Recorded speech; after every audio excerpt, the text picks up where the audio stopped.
hewan itu. Sampai sekarang itu masih makan ikan, masih makan daging. Apakah kalian seperti itu? Iya. Berarti kita harus menyayangi mereka agar mereka juga memberikan, artinya memberikan dagingnya, memberikan buahnya kepada kita agar kita bisa hidup. Nah, bagaimana jika kalau di sini manusia harus menyayangi tumbuhan dan hewan? Sudah? Bagaimanakah caranya manusia itu menyayangi tumbuhan dan hewan? Dengan menyiramnya setiap pagi, lagi menyemprotnya setiap sore, ya kan? Memberi pupuknya, ya kan? Kalau suatu tumbuhan itu seperti padi dan jagung yang lain itu, kalau tidak diberi pupuk tidak akan menghasilkan, ya kan? Menghasilkan tetapi tidak selebat dengan buah yang diberi pupuk. Makanya manusia harus menyayangi hewan, tumbuhan, terlebih manusia itu sendiri. Oke, masuk kita selanjutnya. Oke, manfaat tumbuhan bagi kehidupan manusia. Inilah judul besarnya. Oke, sedangkan subtemanya yaitu tentang pengertian dongeng. Sudah, sebelum diungkapkan ini, apakah pengertian dongeng itu? Coba salah satu orang yang mengucapkan. Perdana. Cerita yang berbentuk hayalan yang bercerita tentang kehidupan pada zaman dahulu. Cerita yang berbentuk hayalan yang terjadi pada zaman dahulu. Kenapa mesti diceritakan pada zaman sekarang itu? Kenapa mesti diceritakan? Kalau tidak diceritakan, maka akan muncul cerita-cerita baru yang tidak masuk akal manusia. Oke? Contohnya pada zaman dahulu, penggalan kata yang pertama. Pada zaman dahulu, hiduplah seekor anjing bersama dengan seorang perempuan di daerah seperti contohnya Batu Gantung, ya kan? Hiduplah seekor anjing beserta seorang perempuan yang cantik di suatu tempat yang bernama Parang. Nah, kalau ada diceritakan itu kita kalian tidak tahu, ya kan? Karena udah kita tahu itu diceritakan orang, maka tahulah manusia itu yang ada cerita tentang Batu Gantung. Nah, seperti itu juga kalau biasanya seperti kemarin, sepergana Marturi-turi di mana, ya kan? Contohnya dibikin dia, contohnya judulnya asal mula di Babot. Contohnya kayak mana cupanya? Babot itu kan kalau bahasa Indonesianya tua, ya kan? Nah, kalau bahasa Indonesianya itu tua, sejenis minuman bagi orang Batak. Kayak mana caranya? Kalau tadi itu diceritakan oleh pada zaman dahulu, masuklah itu ke dongeng. Contohnya, bakalan kau suka-suka orang mengantuk, kan? Ya kan? Ya tuh dihome mana? Kan keluar nah, tapi kan orang luar kan? Orang tuh kiat-kiat nih mereka. Nah, tapi lama hono itu Australiaan. Orang yang itu sih bukan juga. Mau saya tuh dihome gimana? Sampai mati. Tapi cuma ikon orang kiat lah makanya boy marah. Bisa bahasa. Oke? Dongeng itu biasanya mengandung atau biasanya berisi pesan yang ingin disampaikan oleh penulis kepada pembacanya. Nah, seperti contoh kalau yang terjadi di daerah kita ini tentang si Mardan. Udah, apa pesan moralnya yang ingin disampaikan oleh penulis itu kepada pembacanya? Kita harus saling menghormati orang tua. Orang yang lebih tua pun darimu, sudah, orang yang lebih tua pun darimu harus kau hormati, harus kau sapa. Selamat siang Pak. Eka pulang. Jangan seperti kau pergi ke lapo, ke kode, kau bilang hijau, kacang hijau. Nah, seperti tidak bisa. Harus ada tutur kata bahwa sahnya kau sudah sekolah. Hijau tulang, hijau baru. Sudah harus bertutur kata ya sopan. Harus kau hargai siapa yang lebih tua dari dirimu. Next. Nah,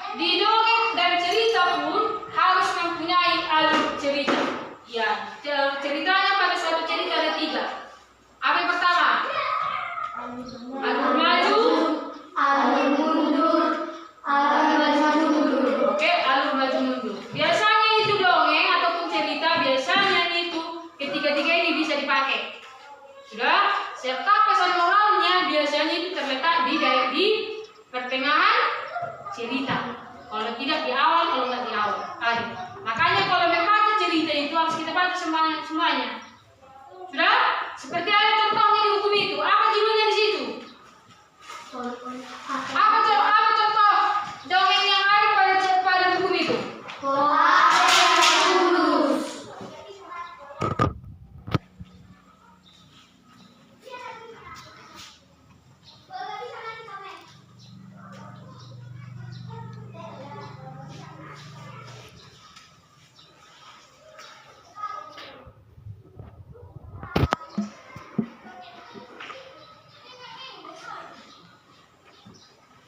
Nah, di situ ada paragraf apanya? Ceritanya. Coba dulu kira. Ada paragraf cerita di situ? Empat, ya kan? Nah, dari keempat paragraf itu biasanya itu akan menimbulkan suatu pesan. Jadi lewat tadi. Nah, kau kerjakan nanti itu di halaman berikutnya. Ada di situ 5 pertanyaannya. Ya kan? Ada 5 pertanyaan. Nanti suruh nanti mengerjakan itu secara berkelompok kemudian baca ke depan. Bisa kan? Oke. Next. Oke, kita masuk ke pembelajaran matematika yaitu tentang sifat pertukaran komutatif pada penjumlahan. Contohnya, penjumlahannya itu seperti contoh A tambah B sama dengan B tambah A. Sudah? Ibu buat contohnya. 10 ditambah 5 sama dengan 5 ditambah 10. Sudah? Ini contohnya.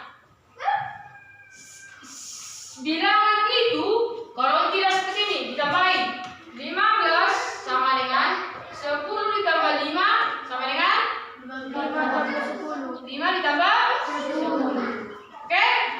Biasanya ini nilainya ini sama dengan ini. Nah, sudah? Oke, ibu buat dulu contohnya. 25 sama dengan titik-titik ditambah 10 sama dengan titik-titik ditambah titik-titik. Jumlah ini isi titikannya 15. Baru sini 10 15. Sudah? Ibu buat contohnya. Coba kau kerjakan nanti. Yang pertama 29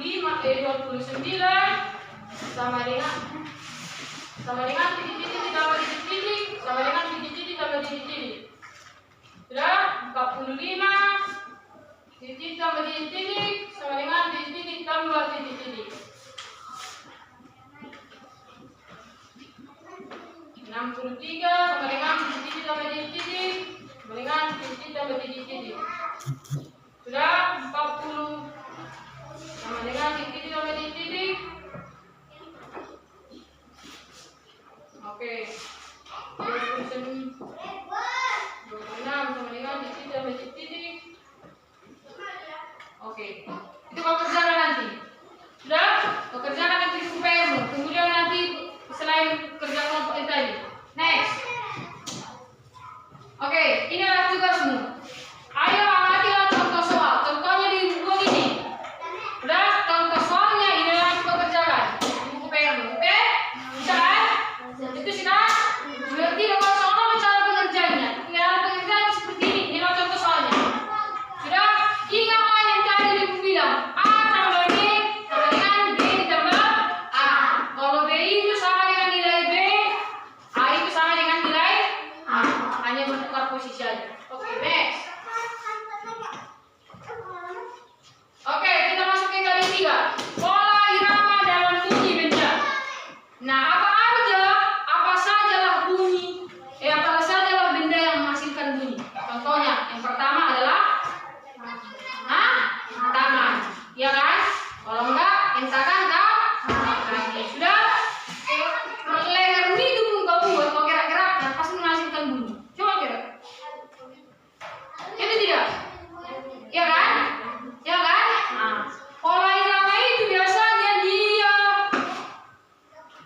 berulang. Contohnya, seperti ibu buat contoh yang tadi. Seperti yang kemarin ibu buat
gitar, gendang, kecapi, ataupun piano itu kalau tidak ada sentuhan tidak bakalan tidak menghasilkan bunyi. Oke, kita ringkas mulai dari pembelajaran pertama.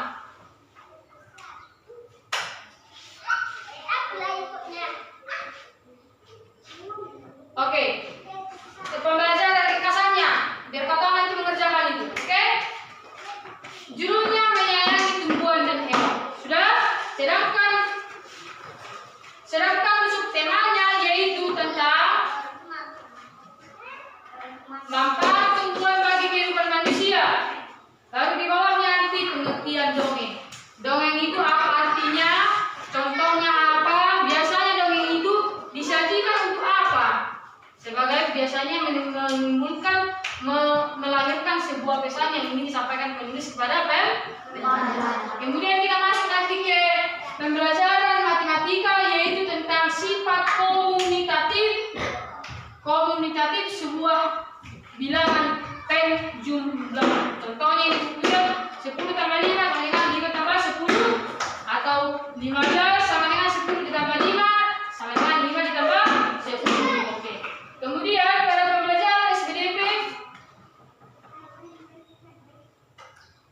pola iramanya dalam bunyi benda yang tadi aku bilang tadi, tepuk 1, tepuk 2, tepuk 3 sampai tepuk. Nanti kita buat nanti sampai tepuk 10 bagaimana nanti kalau dibuat ibu bilang tepuk 10, 5, 7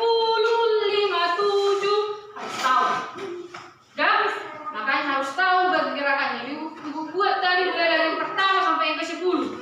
Di mana 2, di mana 1, di mana 1, di mana 2. Udah? Ingat aja nanti bentuknya seperti bela ketupat. Sudah? Sampai 10. Sudah? Oke, demikian pembelajaran kita. Ibu harap kau mengerjakannya secara berkelompok.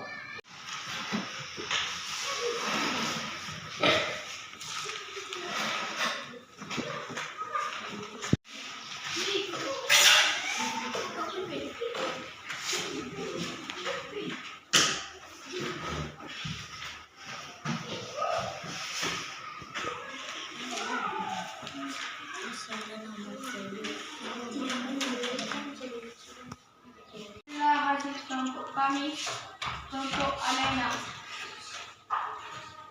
Pertama, siapa teman pohon apel? Lagi. 2. Apa yang dirasakan pohon apel saat bermain bersama temannya? Gembira dan bahagia. 3. Apa kebaikan yang diberikan pohon apel? Pohon apel memberikan cabang-cabang pohonnya kepada laki-laki.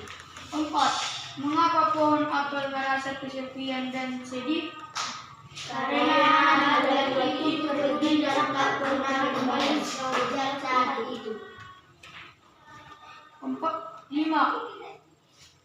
Di akhir cerita, mengapa pohon apel menangis? Karena anak laki-laki itu pun kembali dan bersandar pada batang pohon yang masih tersisa. Demikianlah hasil kelompok kami, kelompok Alena. Inilah hasil dari kelompok kami, kelompok pertanyaan. Siapa teman pohon apel? Seorang anak laki-laki. Apa yang dirasakan pohon apel saat bermain bersama temannya? Pohon apel senang. Apa kebaikan yang diberikan pohon apel? Cabang pohonnya. Mengapa pohon apel merasa kesepian dan sedih? Karena dia tak pernah kembali. Di akhir cerita, mengapa pohon apel menangis? Karena laki-laki itu duduk bersandar pada batang pohon yang masih tersisa. Demikianlah hasil diskusi kami. Terima kasih.